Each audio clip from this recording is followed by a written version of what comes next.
민주당이 어제 국회 농해수위를 단독으로 열어서 제2양곡법 개정안 등 5개 법안을 본회의에 직회부했습니다. 양곡법은 윤 대통령의 거부권 1호 법안입니다. 총선 압승 이후 민주당은 대통령 거부권에 폐기된 법안을 잇따라 살려내면서 강공에 나섰는데요. 당장 양곡법을 시작으로 정무위 법안인 민주유공자법, 가맹자 사업법을 비롯해 전세사기 특별법, 최상병 특검법, 이태원 특별법 등 쟁점 법안의 5월 국회 처리를 공언했고요. 또 전국민 25만 원 지급, 추경 편성을 촉구하고 나섰습니다. 간호법, 노란봉투법, 방송 3법, 또 김건희 대장동 쌍특검법은 22대 국회 재추진 방침이 확고합니다. 자, 이재명 대표는 정부가 마이 동풍이니까 국회가 직접 나서야 되겠다 이러면서 처분적 법률 카드를 꺼내 드렸습니다. 이 처분적 법률이라고 하는 게 정부의 집행 없이 국회 입법만으로 집행력을 갖게 되는 겁니다. 자, 이 부분은 어떻게 보십니까, 이종훈 평론가님? 이렇게 안 하면 역풍 맞는다. 그러니까 이번에 유권자들이 지난 총선에 사실은 민주당이 압승을 해가지고 초반에 아직 기억나실지 모르겠습니다만 상임위원장도 뭐 다 싹쓸이 해서 하고 미국처럼 해보겠다 해가지고 하다가 이제 슬그머니 나중에 이제 협상 통해서 위원장 이제 국민의힘에 나눠주고 이런 식으로 하지 않았습니까? 자, 그런데 이번에 또 다시 이제 국민들이 그 민주당에 이렇게 힘을 팍 실어 준 것은 입법 독주 하라, 그 얘기를 전 한 거나 다름없다라고 생각합니다. 예. 그러니까 그걸 통해서라도 윤석열 대통령의 좀 무능한 정치 이걸 끝장내라, 이렇게 저는 이해를 좀 하고 있고요. 그래서 민주당이 사실은 이런 지금 입법 좀 추진하고 지난번에 하려다가 못했던 입법들 지금 하는 것은 매우 당연한 일이고 이걸 안 하면 오히려 역풍 맞는다, 민심으로부터, 그렇게 이제 전 생각을 하고요. 이 관련해서 이제 대통령 뭐 이제 거부권 행사하겠죠, 사안별로. 아마 다 하진 못할 거라고 생각이 들고, 그럼 거부권 행사하면 다시 또 재의결하겠죠. 재의결하게 되면 제가 보건대는 사안에 따라서 뭐 국민의힘에서 의외로 반란표들이 이제 여기저기서 속출할 가능성이 높다, 이렇게 좀 생각을 하고요. 그리고 상임위원장 벌써 이제 배분 문제 놓고 지금 뭐 여야 간에 또 이제 뭐 힘겨루기에 벌써 들어간 상태인데 이것도 그냥 민주당이 다 해라. 그냥 법대로 하면 돼요. 그러니까 국회법은 상임위원장도 표결로 다 뽑게 돼 있잖아요. 네. 원래. 예. 의장도 그렇고. 예. 그냥 그 법대로 그냥 하면 된다라고 저는 생각을 합니다. 저는 좀 이 강공 드라이브 어떻게 보십니까? 네, 저는 정반대의 생각인데 그렇게 하다가는 또 큰 코 다칠 겁니다. 네. 거듭 말씀드리지만 옆에 이제 하은기 전 더불어민주당 상근 부대변인도 있지만 선거 결과는 액면 그대로는 민주당의 승리가 맞겠지만 저는 그것이 아니라 정말 잘해라라고 하는 국민들의 메시지다. 윤석열 정부에는 엄중한 경고, 민주당에게는 총선 결과를 그렇게 만들어놨으니까 잘해라는 의미로 받아들여야지, 이걸 마음대로 일방적으로 선택적 분별력 없이 하는 것에 대해서 힘을 실어주고 있다. 천만의 말씀요. 4개 여론조사기관의 정기 여론조사입니다. 이 MBS 여론조사 지난 15일부터 17일까지 무선 가상번호 전화면접조사고요. 케이스테 리서치, 엠브레인 퍼블릭, 코리아 리서치 인터내셔널, 한국 리서치 4개 조사기관이 실시한 이 결과, 자세한 사항은 중앙선거 여론조사 심의위원회 홈페이지에 확인 가능합니다. 어느 정당을 지지하는지 물어봤는데요. 우선 국민의힘 지지율부터 말씀드릴게요. 32%입니다. 32%? 그러면 민주당 한 52%쯤 나왔겠네. 60%인가? 그럴 수도 있을 것 같은데 32%입니다. 똑같습니다. 그 이야기는 민주당한테도 잘해라 이야기예요.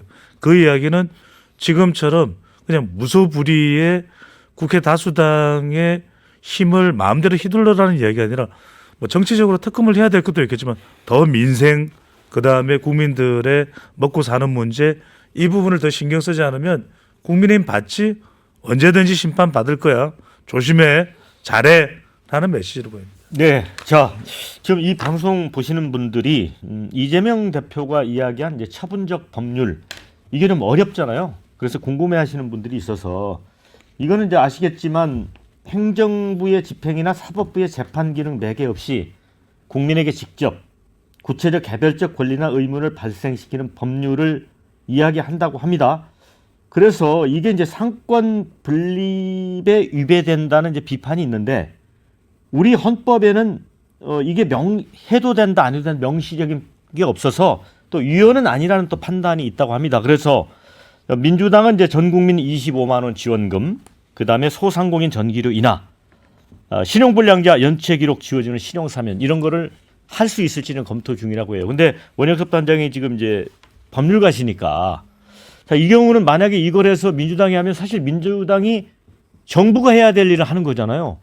그렇죠. 예. 근데 처분적 법률이라는 게 아무리 그 본인들이 하고 싶다고 그래도 삼권 분립이라는 시스템 속에서 그 법률이 불능이 되는 그런 효과가 불능이 되는 경우가 생길 수밖에 없어요. 예를 들어 뭐 25만 원이라고 하는 그 지원금을 국민들한테 주자라고 하는 것도 예산 편성의 권한은 정부한테 있지 않습니까? 예. 그런데 결국 그 예산 편성의 권한이 정부한테 있고 정부에서 있는 어떤 그 일종의 금고에서 국민들한테 넘어갈 때 그 금액을 지급하지 않으면 그 처분적 법률을 뭐 100개를 만들어도 그게 불능이 되거든요. 그러면 그 법률에 따라가지 않았다라고 그거를 사법부에 이의제기를 할 수 있어요. 뭐 소송을 한다든지 행정소송이나 이런 것들을 한다든지 할 수 있는데 대부분의 처분적 법률은 삼권분립 위배에 의해서 위헌이 될 가능성이 굉장히 높습니다. 그러니까 처분적 법률을 할 수 있냐 없냐라고 딱 그 부분에 대한 명시가 없는 건 맞지만 근데 삼권분립이라는 것 자체가 처분적 법률을 하지 말라고 그 삼권분립이라는 게 핵심적인 국가 통치의 원리로 규정이 돼 있는 거기 때문에요. 실제로는 뭐 처분적 법률에 대해서 제대로 그 효과적으로 입법이 된다 하더라도 집행되는 거는 거의 불가능합니다. 네, 자, 그 부분은 너무 이제 어려우니까 그만 논의를 하고 문제는 그거 같습니다. 지금 상임위를 이제 민주당이 뭐 독식하겠다고 나오는 것도 보면 대통령이 그동안 그 거부권 행사를 너무 많이 남용하는 측면이 있었어요. 하은기 부대변인 그렇죠? 그런 예. 청구서를 지금 대통령께서 받는 중이긴 한데 그와 별도로 말씀드리고 싶은 건 뭐 사람이 화장실 들어갈 때 나올 때 태도가 달라진다는 말 흔히 하잖아요. 그래서 선거 전이랑 선거 이후랑 사람들의 논조가 많이 바뀌었다는 걸 느껴요. 선거 전에 다들 심지어 민주당에서도 뭐라 그랬냐면 윤석열 정부가 입법 권한까지 갖지 못하게 해주십시오라고 했고 그 말이 많이 먹혀들었습니다. 이 말을 다시 해석하면 이제 국민들의 민심이라는 거는 민주당 그래 너희가 다수당해서 입법 독주하라 그 표를 몰아줬다기보다는 이 정부가 입법권까지 가져가면은 심각한 문제가 생길 테니 제동을 걸고 견제를 해야겠다. 저는 이렇게 민심을 해석하고 있는데 이걸 반대로 민주당이 그냥 그 국회에서 마음대로 하라고 해석을 하고 뭐 일종의 강공 드라이브를 그냥 막 건다? 그러면 생각처럼 예상했던 정치적 결과가 안 나올 수도 있습니다. 그 뭐 이를테면은 간호법 이런 것들은 뭐 여당에서도 찬성했었던 법이고 이미 합의가 끝난 법인데 거부권을 행사했으니까 당연히 청구서로 돌아오겠지만 뭐 전국민 25만 원 지원금 같은 경우는 여당에서 합의한 바도 없고 지금 이렇게 물가 급등이 심한 상황에서 이게 맞는 처방인지 논리적으로 따져볼 필요도 있는데 그냥 다 묶어서 뭐 보디블로 때리듯이 전부 입법 강공을 펼친다. 이게 꼭 민주당의 좋은 결과로 나올 거라고 전망할 수 없습니다. 뭐 제 견해와 달리 정치라는 게 그런 거라서 민심을 좀 더 세밀하게 읽을 필요는 있어 보입니다. 네, 그러니까 하은기 부대변인 말씀대로 뭐 전 국민 25만 원 지원금이라든가 신용사면 같은 거를 만약에 이제 처분적 법률로 민주당이 밀어붙여서 한다고 해도 그 결과에 대해서는 결국 행정부 관리를 이제 민주당이 대신한 거여서 또 평가를 받게 되잖아요. 그렇지 그렇죠. 않습니까? 그러니까 제가 이제 조금 전에 이제 이게 결국 하라는 이제 명령이다라고까지 이제 말씀을 드린 것은 그러니까 입법부의 입법권에 관한 한은 확실하게 당신들 권한 행사를 해도 좋아 이런 이제 의미입니다. 근데 뭐 아시겠지만 그러니까 권리가 부여가 되는 것은 그만큼 책임이 동시에 그렇죠. 따르는 거죠.